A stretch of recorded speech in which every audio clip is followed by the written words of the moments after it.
Oke, Assalamualaikum warahmatullahi wabarakatuh. Selamat pagi, selamat siang semuanya. Minggu ini kita bertemu lagi untuk mata kuliah Geografi Perencanaan dan Pengembangan Wilayah. Materi kita pada minggu ini adalah terkait dengan Spatial Planning and Community Empowerment, di mana di sini saya mengambil salah satu contoh kasus di kampung di sekitar Sungai Code, Yogyakarta. Minggu lalu kita sudah mempelajari juga tentang community development sendiri, bagaimana pentingnya pengaruh masyarakat bagi pengembangan wilayah dan apa saja hal-hal yang perlu dihindari agar nantinya pengaruh atau partisipasi dari masyarakat ini tidak akan mengganggu jalannya proses pembangunan. Kenapa masyarakat itu penting? Karena ingat di sini ketika kita minggu lalu sudah membahas tentang faktor-faktor yang mempengaruhi perencanaan dan pengembangan wilayah, salah satu faktor yang senantiasa muncul dari setiap ahli itu adalah penduduk. Karena penduduk merupakan subjek maupun objek dalam suatu pembangunan sendiri. Sehingga di sini 2 minggu ini saya menerangkan tentang community development dan community empowerment agar nantinya kalian ketika besok terjun ke dalam ranah politik atau mungkin menjadi salah satu bagian dari anggota pemerintahan itu lebih sadar tentang partisipasi dari masyarakat sendiri seperti apa. Nah, di sini kenapa kita membahas tentang spatial planning? Karena kita tahu sendiri sekarang permasalahan-permasalahan yang terkait dengan pengembangan wilayah itu sangat besar.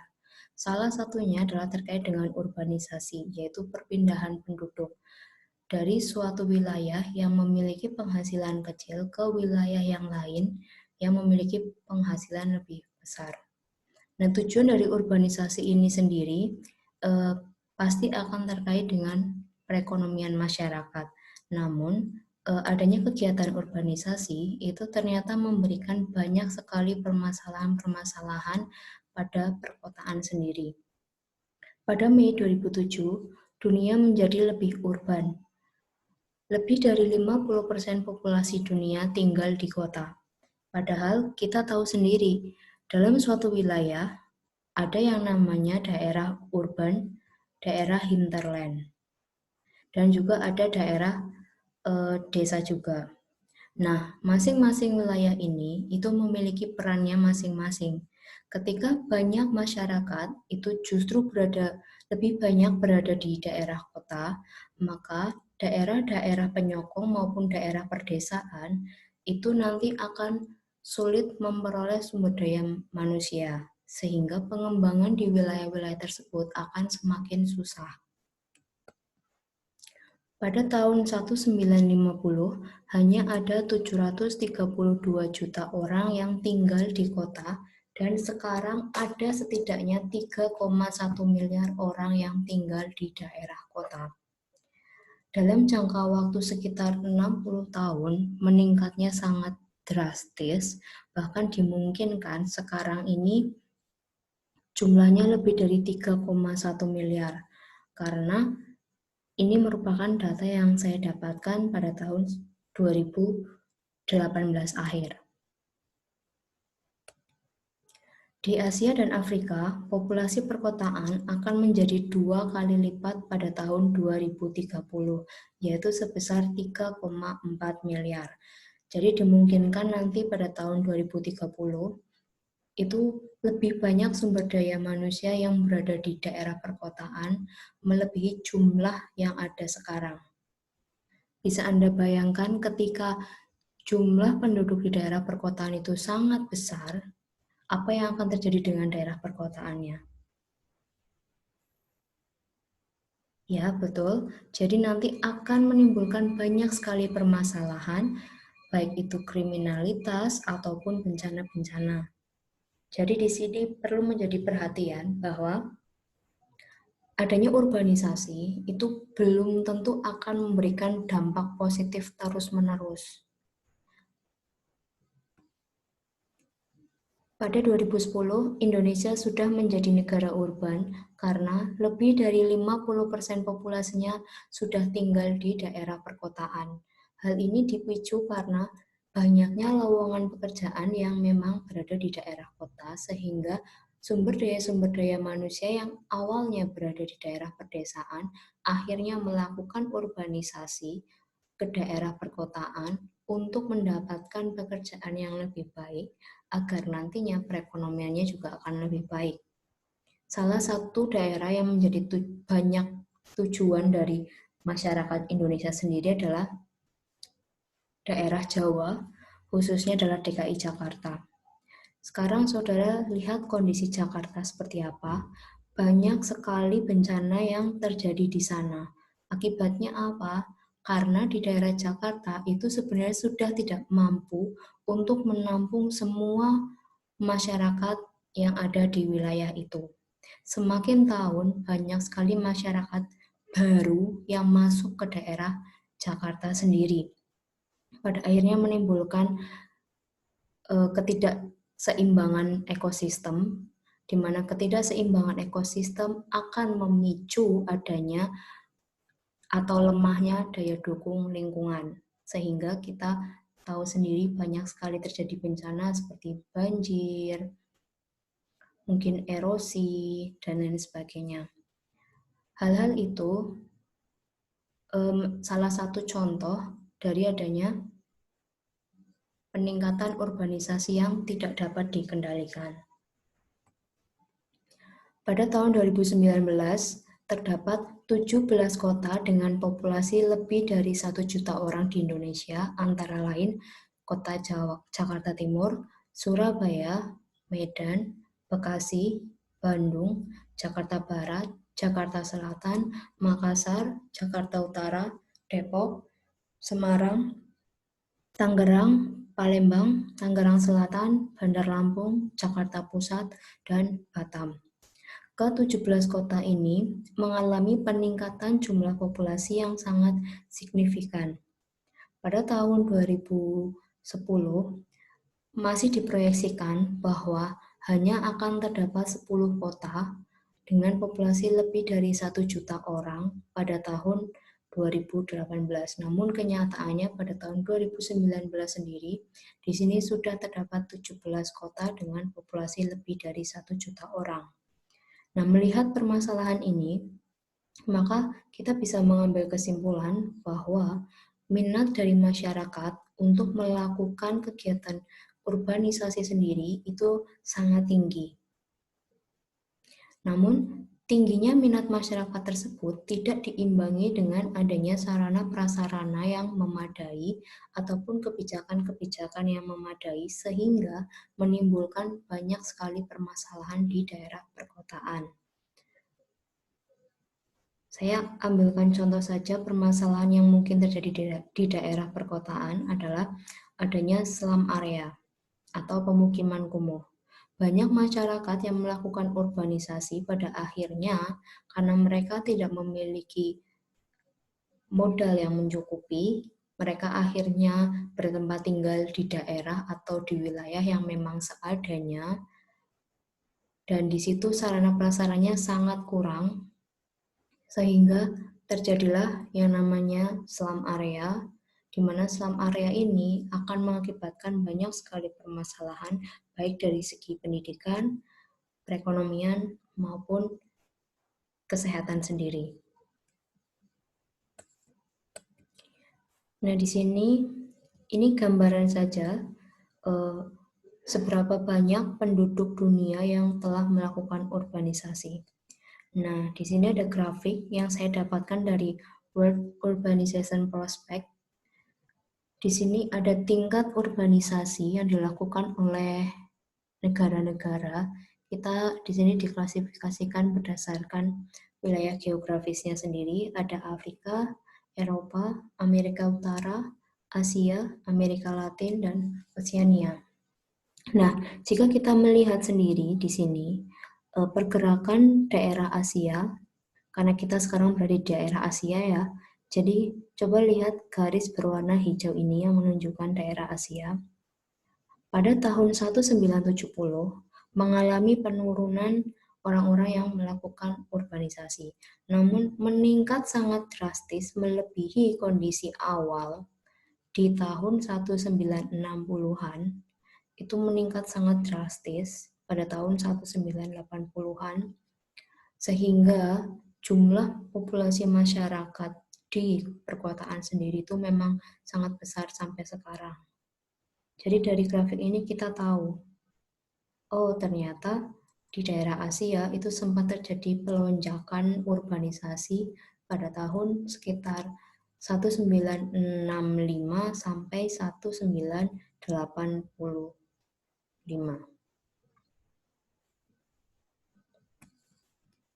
Nah, ini juga merupakan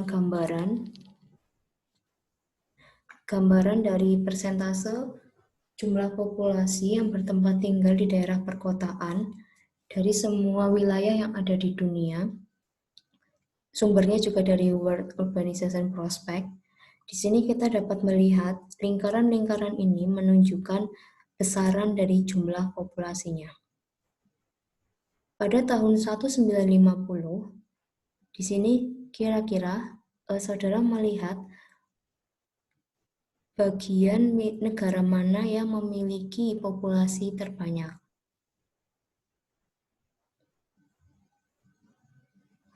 Nah, di sini kalau kita melihat warna hijau memiliki jumlah populasi lebih banyak dibandingkan warna-warna yang lain. Dan ternyata warna hijau ini adalah wilayah negara Asia.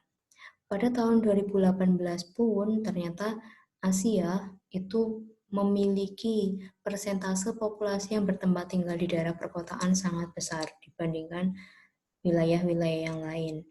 2050 pun demikian. Lalu artinya apa? Berdasarkan data dari World Urbanization Prospect sendiri, Asia sebagian besar itu merupakan negara yang masih berkembang.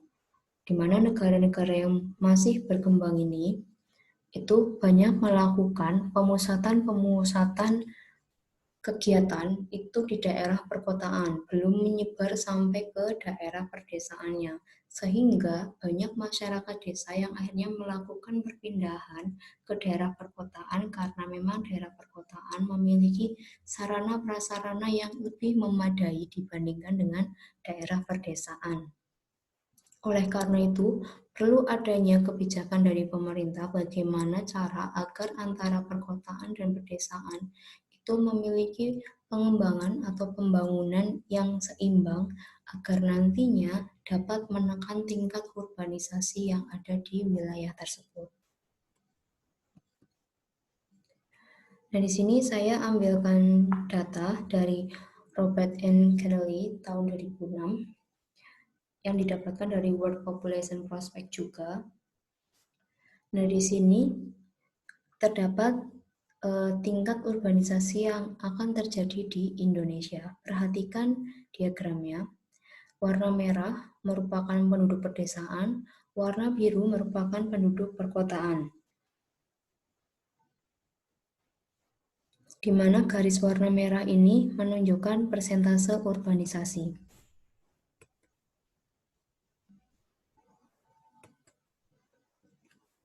Nah, pada tahun 2010 sampai 2015, di sini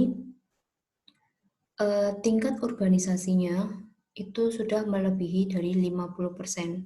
Dari tahun 1950 terjadi peningkatan terus-menerus dan pada tahun 2010-2015 atau puncaknya urbanisasi di Indonesia itu urbanisasi terjadi sampai lebih dari 50%.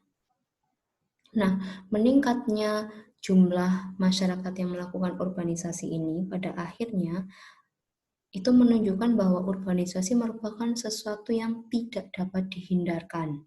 Pasti akan terjadi di semua wilayah atau di semua negara yang ada di dunia ini. Oleh karena itu, di sini perlu diperhatikan, setidaknya di sini antara jumlah penduduk pedesaan dan jumlah penduduk perkotaan akan lebih baik jika seimbang. Karena jika terlalu tinggi grafik penduduk perkotaannya seperti yang diproyeksikan pada tahun 2030, maka yang akan terjadi adalah wilayah pedesaan itu akan semakin sulit untuk berkembang karena memang tidak ada sumber daya manusianya. Nah, adanya permasalahan urbanisasi itu pada akhirnya semakin meningkatkan kerentanan yang ada di wilayah perkotaan sendiri. Yang pertama, separuh orang di kota-kota Afrika dan Asia tidak memiliki perumahan, air, dan sanitasi yang sehat dan nyaman. Kenapa demikian? Karena banyak masyarakat yang memang akhirnya berada di daerah perkotaan dengan kondisi yang benar-benar kurang memadai, mereka akhirnya harus bertempat tinggal di daerah-daerah yang memang dilarang, seperti daerah pinggir sungai, daerah pinggir rel kereta api, di mana daerah-daerah tersebut kurang memiliki akses terhadap air dan sanitasi yang baik. Nah, adanya hal tersebut maka meningkatkan banyak bayi dan anak-anak yang meninggal setiap tahun karena penyakit yang berkaitan dengan air dan sanitasi yang tidak memadai. Kita tahu sendiri ketika bayi dan anak-anak merupakan dua kelompok yang paling rentan ketika terjadi suatu bencana atau kejadian yang baru. Nah, ketika bayi dan anak-anak ini itu meminum air yang kurang baik, maka mereka akan lebih mudah untuk mengalami rasa sakit. Sehingga jumlah bayi dan anak-anak meninggal setiap tahunnya akan semakin meningkat. Yang ketiga, polusi udara di perkotaan Cina membunuh sekitar 800.000 orang setiap tahunnya. Penyebabnya apa? Karena adanya polusi udara yang tidak baik ini akhirnya mendorong semakin sulitnya masyarakat atau kita sebagai individu untuk mendapatkan oksigen yang baik. Padahal oksigen merupakan salah satu faktor yang sangat berpengaruh dalam kehidupan manusia sendiri. Setiap tahun, kecelakaan lalu lintas menewaskan sekitar 1,2 juta orang dan luka hingga 50 juta lainnya. Karena apa? Karena semakin banyak masyarakat yang ada di daerah perkotaan, secara otomatis jumlah sarana transportasi pun itu akan semakin banyak. Nah, setiap tahun ternyata menyebabkan kecelakaan lalu lintas yang sangat besar. Sekitar 1,2 juta orang telah meninggal dunia per tahunnya. Di Indonesia, pertumbuhan perkotaan telah mengkonversi 25.100 hektar lahan pertanian. Ini belum ditambah dengan kawasan industri, pariwisata, dan pembangunan regional lainnya. 25.100 hektar lahan pertanian itu hanya untuk tempat tinggal saja. Bisa Anda bayangkan sekarang kondisi lahan pertanian di Indonesia sendiri seperti apa? Padahal saudara tahu Indonesia merupakan daerah yang rentan terhadap bencana. Ketika bencana terjadi, Indonesia akan semakin sulit untuk mendapatkan suplai bahan makanan dari pihak luar. Otomatis kita harus mampu nih mempertahankan diri kita dengan cara menguatkan lahan pertanian yang ada di sekitar kita. Namun kenyataannya lahan pertanian yang ada justru semakin sedikit. Lebih dari 70% populasi perkotaan di Indonesia tinggal di pemukiman informal atau ilegal, atau kita biasa sebut dengan pemukiman kumuh atau slum area, di mana infrastruktur yang ada di wilayah tersebut itu kurang memadai. Bayangkan lebih dari 70% populasi perkotaan itu tinggal di daerah permukiman kumuh. Nah, adanya permasalahan-permasalahan itu akhirnya membuat banyak ahli itu mulai memprediksikan bagaimana masa depan daerah perkotaan sendiri. Masa depan daerah perkotaan dimungkinkan akan lebih banyak mengalami kemacetan, lebih banyak mengalami kesenjangan, khususnya kesenjangan sosial ekonomi, lebih banyak mengalami kerusakan lingkungan, dan akan lebih rentan terhadap hal-hal lainnya. Ini gambaran pemukiman penduduk yang ada di daerah perkotaan, khususnya di daerah Cina sendiri, di daerah Cina. Jika Anda melihat dari atas seperti ini, bisa Anda bayangkan betapa ruwetnya pemukiman-pemukiman yang ada di sana. Ini kita ambil gambar ini dari daerah di India sana. Jadi ini merupakan jalan, harusnya adalah jalan, tapi pada akhirnya menjadi daerah perekonomian atau pasar. Ini daerah yang mengalami banyak kemacetan. Nah, permasalahan-permasalahan tersebut pada akhirnya akan mendorong masyarakat yang melakukan urbanisasi itu akan mengalami salah satunya adalah kemiskinan. Jangan Anda bayangkan orang yang melakukan urbanisasi itu akan selalu memiliki kehidupan yang lebih baik. Banyak juga masyarakat yang telah melakukan urbanisasi namun tetap berada pada level miskin atau poverty sendiri. Nah, adanya kemiskinan ini menunjukkan bahwa kekuatan sosial yang ada di masyarakat itu sangat lemah.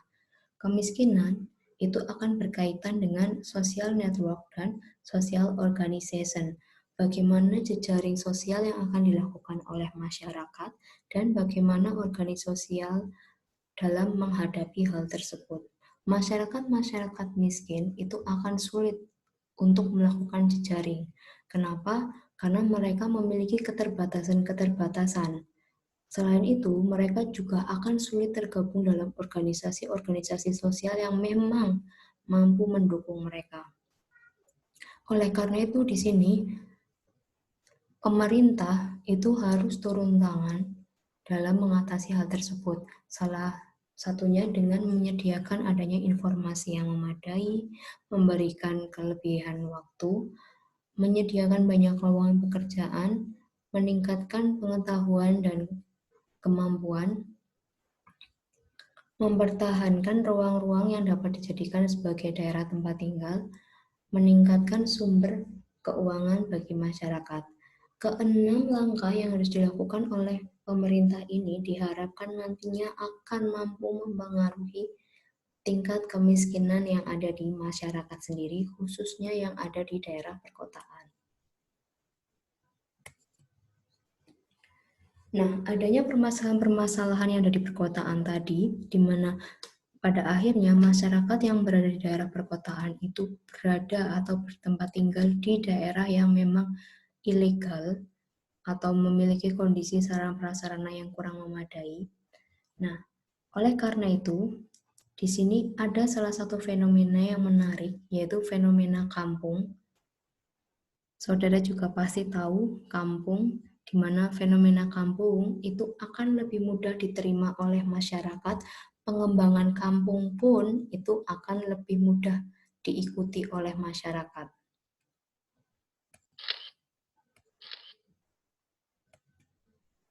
Kampung adalah istilah bahasa Indonesia untuk pemukiman informal perkotaan, atau kita sebut saja pemukiman kumuh yang ada di daerah perkotaan. Kampung biasanya bersifat informal, ilegal, organik, spontan, tambahan, dan tidak terencana. Oleh karena itu, susunan bangunan yang ada di daerah kampung itu biasanya tidak tertata dengan rapi. Di sini saudara bisa melihat pada gambar kedua ini, banyak jalan yang akhirnya kurang tersusun dengan rapi karena memang ukuran rumahnya itu berbeda-beda. Pemukiman yang tidak standar, kurangnya infrastruktur yang memadai, itu merupakan kampung. Nah, lebih dari 70% populasi perkotaan itu berada di daerah kampung. Jadi, Sebenarnya banyak masyarakat yang melakukan urbanisasi, tapi masyarakat tersebut hanya bisa mendapatkan tempat tinggal yang kurang memadai sarana prasarannya, di mana pada akhirnya muncullah fenomena kampung ini.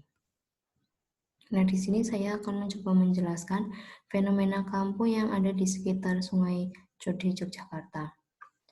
Nah, di sini kampungnya sendiri berukuran sedang dengan latar belakang sejarah yang sangat kaya. Kenapa latar belakang sejarah yang sangat kaya?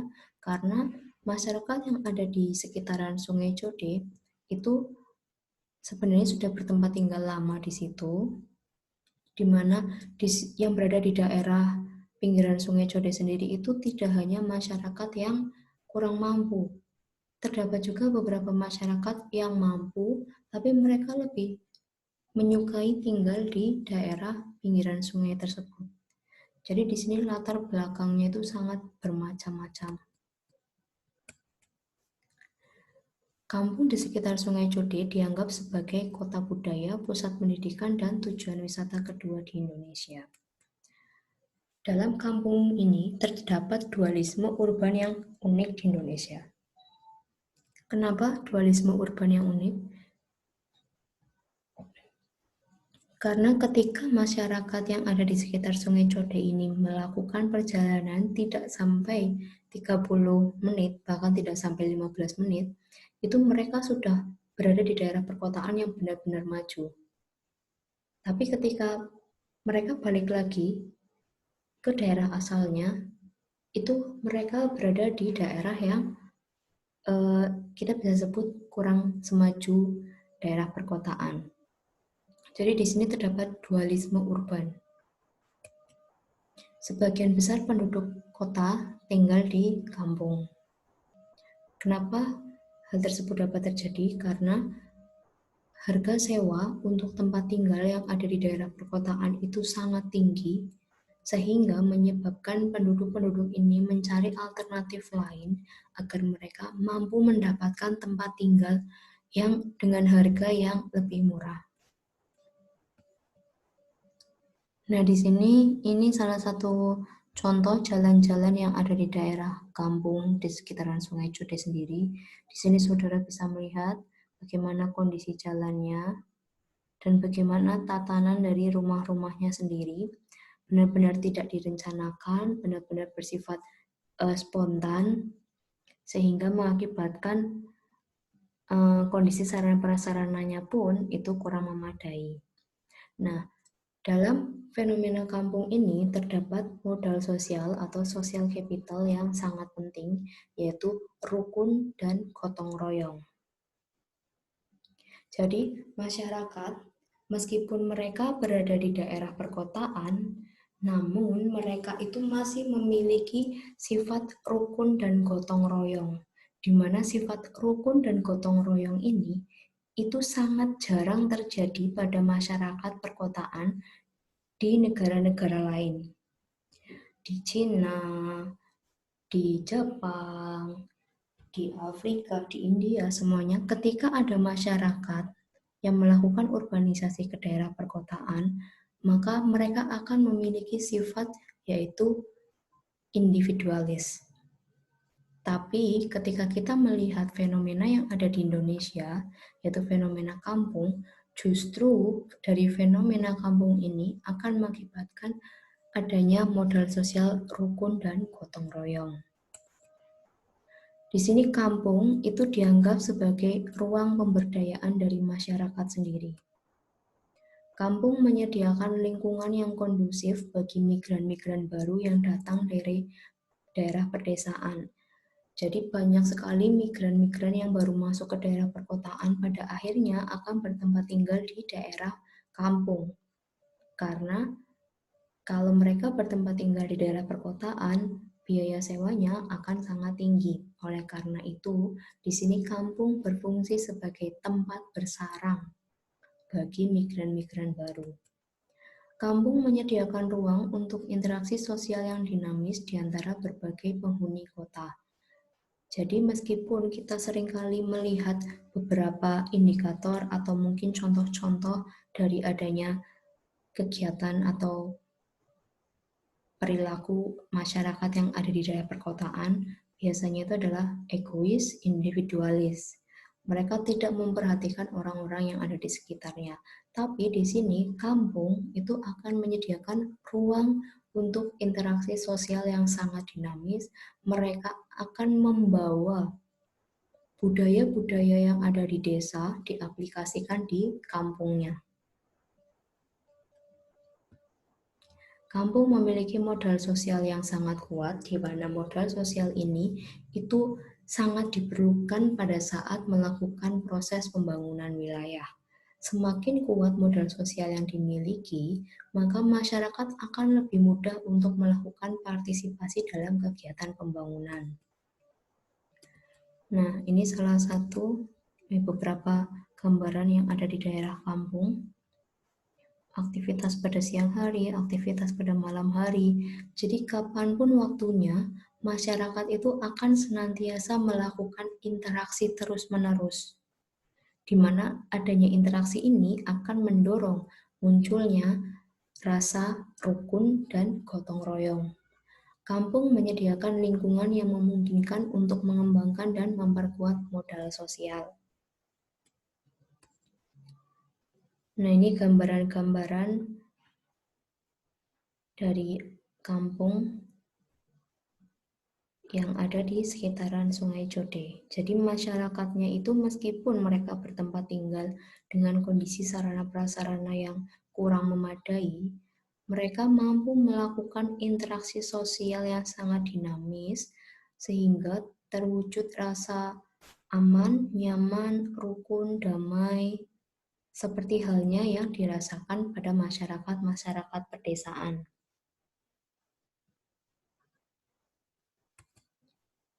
Nah, di sini fenomena kampung akan memunculkan pertanyaan, sebenarnya kampung ini masalah atau solusi? Kampung terus berfungsi sebagai pasokan perumahan yang penting. Kenapa? Karena kampung itu merupakan bentuk pemukiman yang sangat unik, tidak terjadi di wilayah negara-negara yang lain. Dasarnya adalah untuk mengakui bahwa masyarakat kampung dan memberi mereka wewenang untuk membela diri. Jadi di sini akan terwujud mekanisme pembangunan kota yang lebih demokratis, partisipatif. Oleh karena itu, kampung sebenarnya di sini itu akan menjadi suatu solusi, bukan masalah, jika dari pemerintah sendiri itu mampu untuk melakukan pendekatan pembangunan yang lebih bersifat demokratis, partisipatif.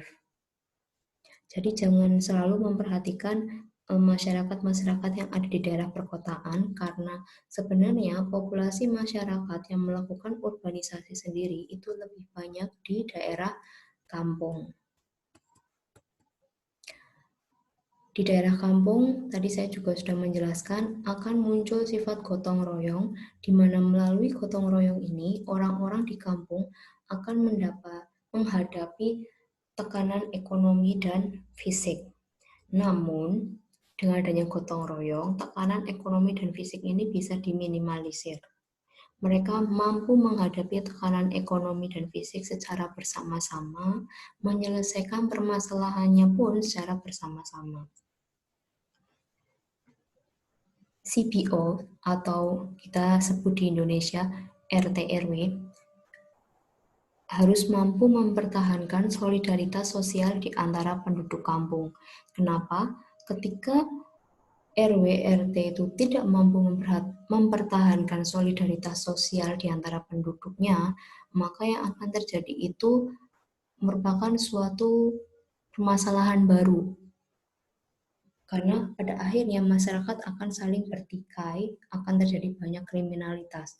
Tapi ketika RT RW itu mampu mempertahankan solidaritas sosialnya, maka akan terwujud sifat rukun dan gotong royong yang dapat menjadi solusi dalam proses pembangunan yang ada di Indonesia sendiri. Nah, di sini simpulan yang saya dapatkan ketika memperhatikan pembangunan atau fenomena kampung yang ada di sekitaran Sungai Jodi sendiri adalah sesuai dengan pendapat dari Maurice Strong pada tahun 1996, di mana perkotaan itu merupakan wajah awal bagi suatu wilayah ketika mereka melakukan jejaring. Oleh karena itu, perkotaan itu harus mampu memberikan banyak akses, banyak kemudahan-kemudahan bagi masyarakatnya, entah itu kemudahan untuk masyarakat daerah perkotaan ataupun di daerah perkampungan. Karena masyarakat di daerah kampung pun itu merupakan masyarakat yang mampu untuk mandiri, masyarakat yang memang harus ditingkatkan lagi perekonomiannya dan kesejahteraannya, sehingga di sini diperlukan dukungan dari pihak pemerintah dalam proses pembangunan yang lebih berprinsip pada demokrasi partisipasi. Begitu saja materi kita pada minggu ini. Ini adalah pertemuan terakhir sebelum kalian besok berlebaran. Nanti kita akan bertemu lagi setelah lebaran. Jadwal nanti akan diberikan di grup. Seperti biasa, untuk presensi pada minggu ini, silahkan kalian melakukan foto selfie, kemudian upload foto saudara pada kolom diskusi yang akan saya buka nanti. Maksimal penguploadan adalah pada hari Sabtu tanggal 16 pukul 10 pagi. Begitu saja materi saya pada minggu ini. Sebelum berlebaran, saya mengucapkan banyak-banyak maaf jika saya ada banyak kesalahan. Semoga puasa kita pada tahun ini diterima oleh Allah Subhanahu wa Ta'ala. Semoga semua bencana yang ada sekarang pun itu dapat selesai, dapat diangkat oleh Allah Subhanahu wa Ta'ala. Itu saja. Selamat berlebaran. Selamat berlebaran dan minal aizin wal faizin. Saya cukupkan sampai di sini. Wabillahi taufiq wal hidayah. Wassalamualaikum warahmatullahi wabarakatuh.